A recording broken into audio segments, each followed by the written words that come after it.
Choose the place and outline the shape. Apply the pond liner to make sure that it will be enough to cover the bottom, taking into account the depth. In this case, I use a piece of 2 by 2 meters.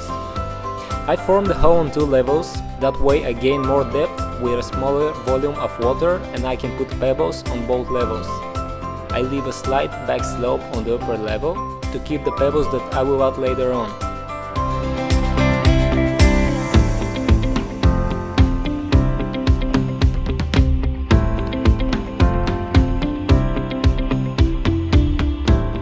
It is recommended to put an extra pad to reduce the risk of tearing the liner.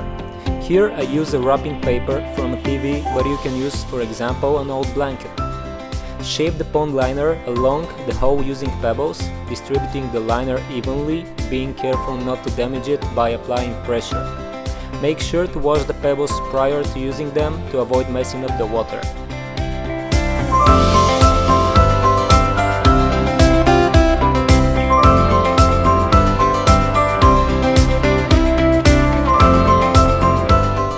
For the border between the pond and the grass, it is recommended to use flat stones because they clamp the liner better and can be overhanged above the pond, contributing to its natural appearance. At this stage the pond is ready, we fill it with water to test it and start with the rock garden from which the water will flow.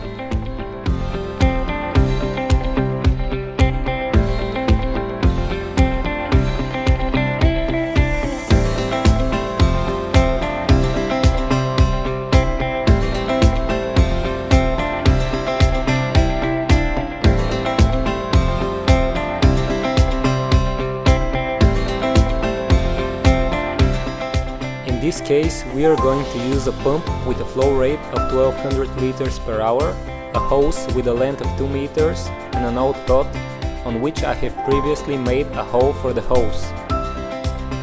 Pass the hose through the base of the rock garden without pressing it with the rocks and choose the position for the pot.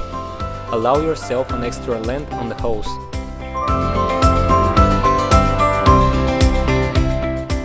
We arrange the stones for the face of the rock garden. You can use a mortar mix for a greater strength.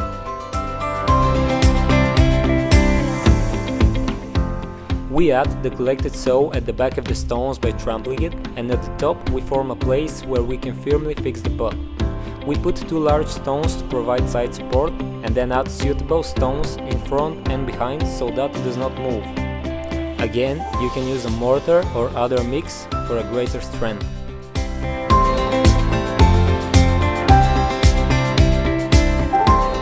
Finally, we add pebbles to cover the excess liner, add some rocks to the rock garden and plant various plants.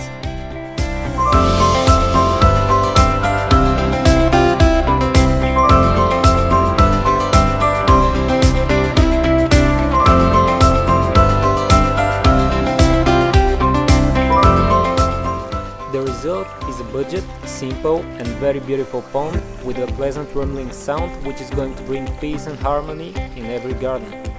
The pump has a very low power consumption. In addition to that, it's plugged in a garden timer that automatically starts and stops it in a given time range. So it stops during the night, but when I wake up it's already running.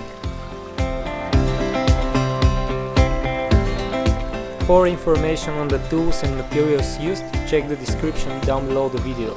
Tell me in the comments what you think about the pond and would you have one yourself too. If you liked the video, make sure to hit the like button and subscribe for more cool stuff. See you later.